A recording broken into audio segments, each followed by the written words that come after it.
Hello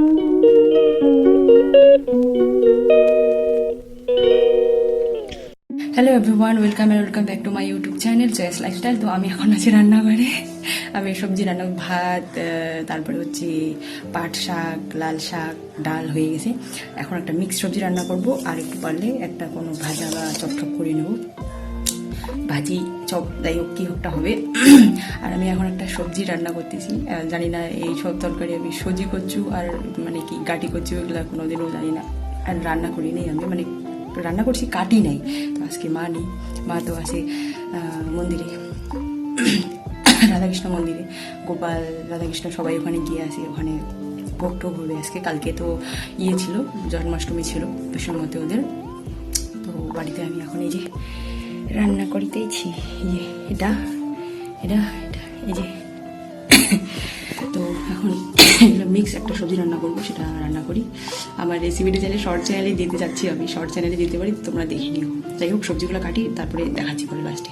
hello everyone, তো ignore my face, ঘেমে ঘুমেছিল একদম। আমি একটা রেসিপি রান্না করতেছি, রেসিপিটার মধ্যে কি বলবো, এটা কি বলে, এটা কি বলবো জানি না, আমরা কচু ডালি তো বলি। যাই হোক, কাটি কচু, কুমড়ো, আলু, পেঁপে, বেগুন, আর হচ্ছে একটা ঝিঙ্গা আছে। ঝিঙ্গাটা একটু উইজডাম হয়ে গেছে। যাই হোক, তো সেটা দিয়ে মিক্স একটা সবজি রান্না করবো, দেখাই দিই একটু। এটা এই যে এগুলা কমপ্লিট, রান্নাবান্না করলাম, স্নান করলাম। ভাই আর বর্ষা মানে বোন আর আমার দুই ভাই, ওদের খাওয়া শেষ। এখন শুধু আমি গিয়ে খাবো। যাই রান্নাঘর থেকে ভাতটা ফটাফট গিয়ে নিয়ে আসি। স্নান কমপ্লিট। আমি সেই পাঁচমিশালি তরকারিটা, তারপর ডাল, তারপর এটা হচ্ছে লাল শাক, আর এটা হচ্ছে কুমড়ো ভাজা, এটা হচ্ছে পাট শাক আর ভাত। যাই ফটাফট ভাতটা নিয়ে ঘরে গিয়ে ফ্যানের তলায় বসে বসে কিছু একটা দেখবো আর খাবো। তো খাবার নিয়ে বসি রুমে এসে, তো ফটাফট এখন খেয়ে নিই। প্রথম বাইটটা আগে কুমড়ো ভাজা দিয়ে।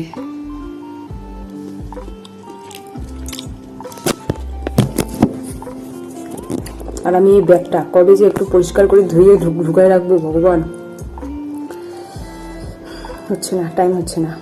আজকে এরকম করতে গেল, আমার আরও টুকটাক একটু কাপড় কাচার ছিল, সেগুলো হলো না। রবিবারে পরীক্ষা আসতেছে, জানি না কি লিখবো গিয়ে।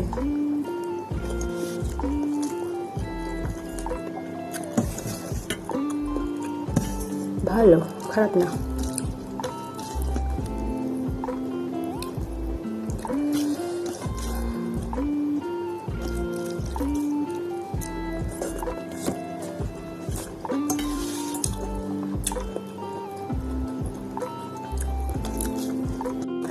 তো আমি খাইতে খাইতে কিছু একটা সিরিজ দেখি বা কোনো একটা মুভি দেখি, কারণ একটু কি বলবো, একটু রিল্যাক্সের দরকার আছে। তখন থেকে রান্না করতে করতে 5-5টা তরকারি রান্না করেছি, অনেক কাজ করছি,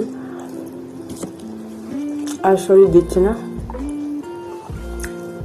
খাইতে থাকি।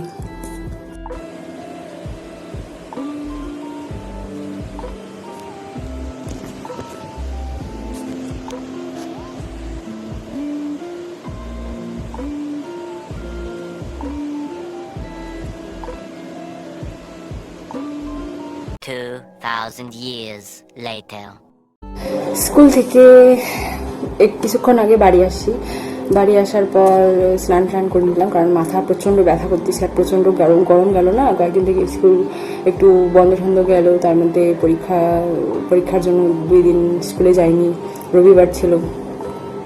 যাই হোক, অত শত না, মানে কালকের আর আজকের গরমটা একটু বেশি গেল, কারণ কালকে তো অফ ডে ছিল, কালকে স্কুলে যাইনি, তার মধ্যে ওই কয়েকদিন। আর আজকে একদম ভীষণ গরম লাগতেছিল। যাই হোক, স্কুলে সারাদিন একটু কষ্ট মস্তি কাটিয়ে গেল, ক্লাসগুলো নিয়ে ঠিক আসলাম।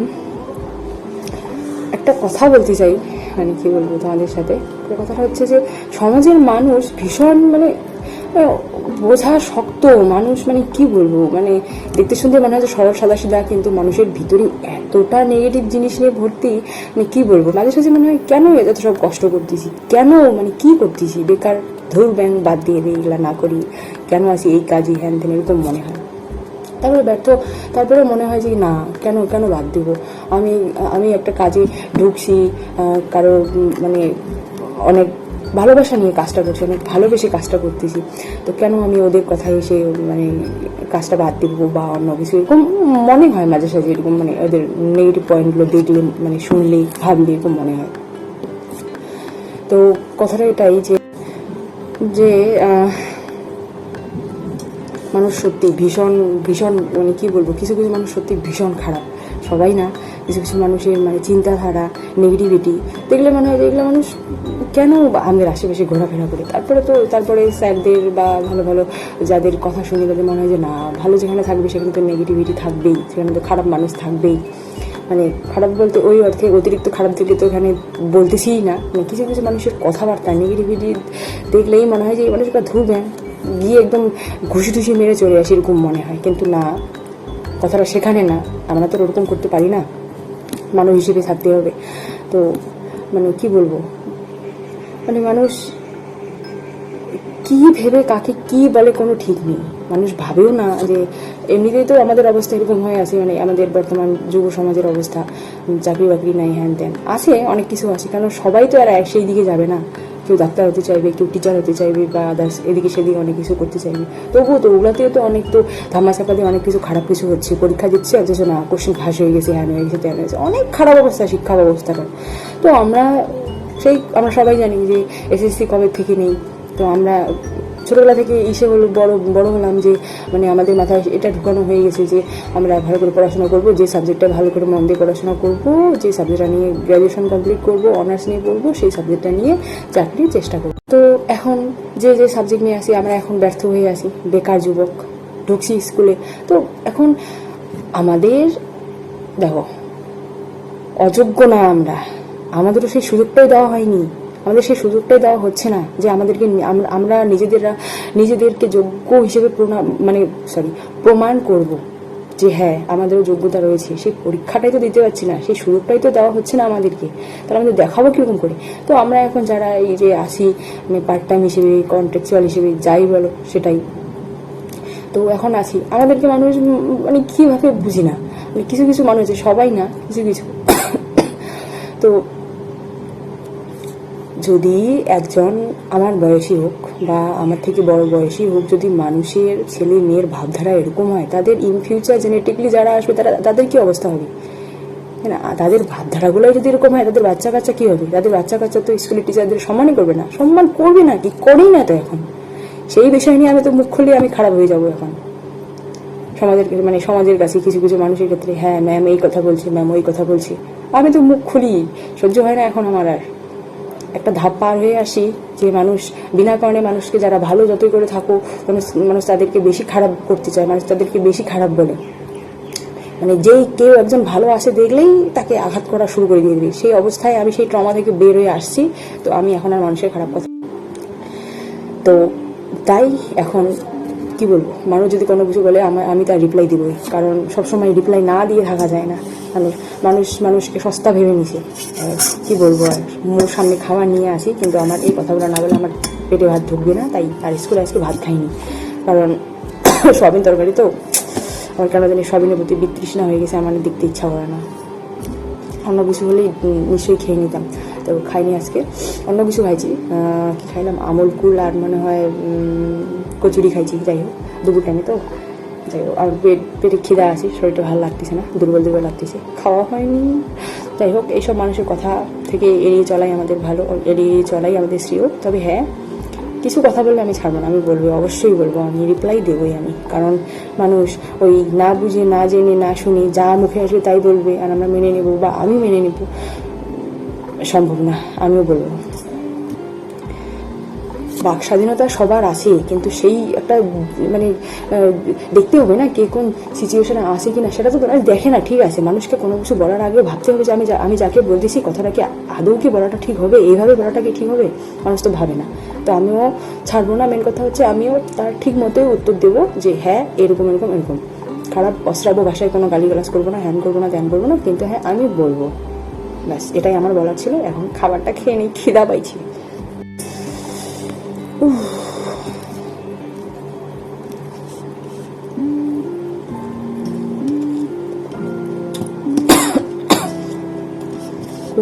ভাজা, গাঠি কুচু কুমড়ার তরকারি, আর হচ্ছে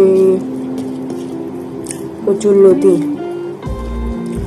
পাট শাক, ডাল। তোমরা হয়তো জানোই যে বাড়িতে পুরো নিরামিষ চলে, বাবু মা পুরো বৈষ্ণব ধর্ম পালন করে। গোপাল আছে বাড়িতে, রাধাকৃষ্ণ আছে।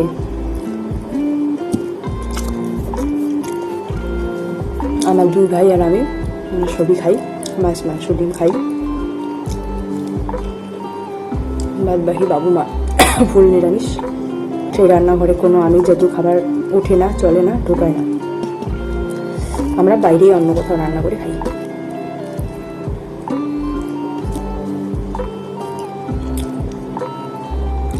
আর নাহলে আমাদের তো এটাই, মানে নিরামিষ থাকলে এটাই যে এই বাড়ির তরকারি ওই বাড়ি যায়।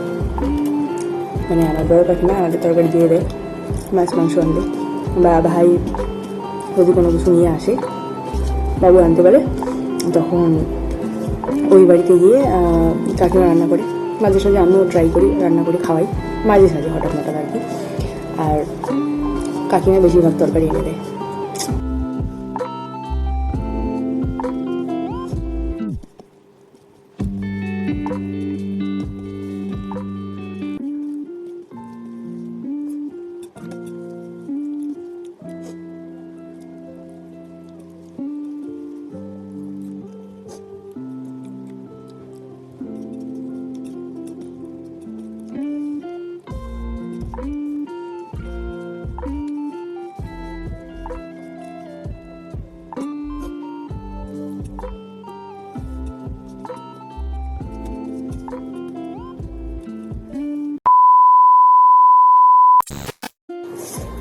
কালকে পরে আর রাত্রে ভিডিও করতে পারি নাই, মানে করি নাই কোনো কিছুই, শরীরটা ভালো লাগতেছিল না। তো এখন অনেক সকালে উঠছি, শরীর আজকেও ভালো নেই, কারণ এই পিরিয়ডসের সময় ব্যথা একটু শরীরটা সত্যি খুবই মানে দুর্বল করে দেয়। তো সকালে উঠছি, বিস্কুট খাইছি, একটু কেক খেলাম একটা, আর এখন এই যে কি খাইলাম, হ্যাঁ আলু সিদ্ধ ভাত গরম গরম। কাকিমা বর্ষা এনে দিল, মানে কাকুদের ওখান থেকে, মা রান্নাই করেনি এখনো, ভোগ দেবে তো একটু লেট হয়ে গেছে, তাই আজকে রান্না করে নিব। আর এখন খাচ্ছি, বড় কাকিমা বানিয়েছে যে তালের বড়া খাচ্ছি। বানিয়েছে বড় কাকিমা, দিয়ে গেল বর্ষা আমার বোন।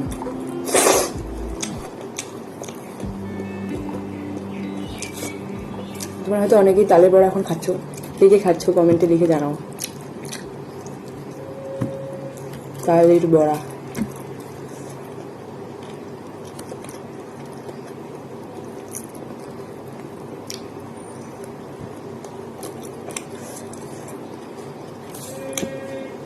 পরে কথা হবে।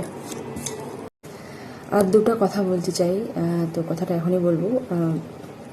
শরীরের দিকে ভালো লাগতেছে না, তোমরা মুখ চোখ দেখে বুঝতে পারছো হয়তো, মানে আমি ভীষণ টায়ার্ড, ভালো লাগতেছে না। পিরিয়ডের সময় এই পেইনগুলো এত অস্বস্তিকর, ভগবান, তখন মনে হয় কেন যে মেয়ে হয়ে জন্মাইলাম। যাই হোক, কথাটা হচ্ছে আমরা তিলোত্তমার বিচার চাই। আর যে ঘটনার, সেই ঘটনা শুধু তিলোত্তমা নয়, এখানে আমাদের যে জেনারেশন, এই জেনারেশনের সব মেয়েদের কথা মানে এখানে আসতেছে যে আমরা কি সুরক্ষিত নই, আমরা সুরক্ষিত ওদের কথা যে মানে কোশ্চেন করতেছে না, এটা ডাইরেক্ট বলছে যে আমরা সুরক্ষিত নই। কখন কোন দিকে কার কী অবস্থায় কীভাবে মরে যাব কোনো ঠিক নেই। তো আমরা বিচার চাই, আর আমরা চটজলদি মানে খুব তাড়াতাড়ি বিচার চাই। অনেক দিন হয়ে গেল, তবুও এখনও কোনো কিছু করতে করছে না, জানি না কি হচ্ছে। তো আমরা বিচার চাই। আর হচ্ছে ত্রিপুরার যে বন্যা হচ্ছে সেটার বিষয় নিয়ে অনেকেই বলতেছে, আমিও শুনছি, গুগলে অনেক ফটো পাওয়া যাচ্ছে। তো যাই হোক, এখানে আমি ফটো কোনো দিচ্ছি না, আমি বললাম জাস্ট যে ত্রিপুরার মানুষগুলোর যদি কেউ হেল্প করতে পারো তো করতে পারো। ত্রিপুরা থেকে তো আমরা এখানে অনেক দূরে, আলিপুরদুয়ার ডিস্ট্রিক্টের একদম শেষ প্রান্তে জলদাপাড়ার আমি বাসিন্দা। তো এখান থেকে হেল্প করার কোনো ইয়েই নেই আমার, আর কি করব। যাই হোক, তো পকেটে কিছু থাকলে না হেল্প করা যায়। তো যদি তোমরা পারো মানে সেরকম কোনো মানে যারা আশেপাশে থাকো প্লিজ হেল্প করে দিও ওদেরকে। আর এটা সবাই জানুক যে ওইখানে এরকম হচ্ছে, কারণ এত ঝামেলার মধ্যে হয়তো ওটা নিয়ে সেরকম কেউ কোনো কিছু করতে পারছে না বা খবরে দেখাচ্ছে না এরকম কোনো একটা কিছু। তো আমি ভগবানের কাছে প্রার্থনা করব মানুষগুলো যেন ভালো থাকে, যতটুকু ক্ষয়ক্ষতি হয়ে গেছে আর যাতে না হয়।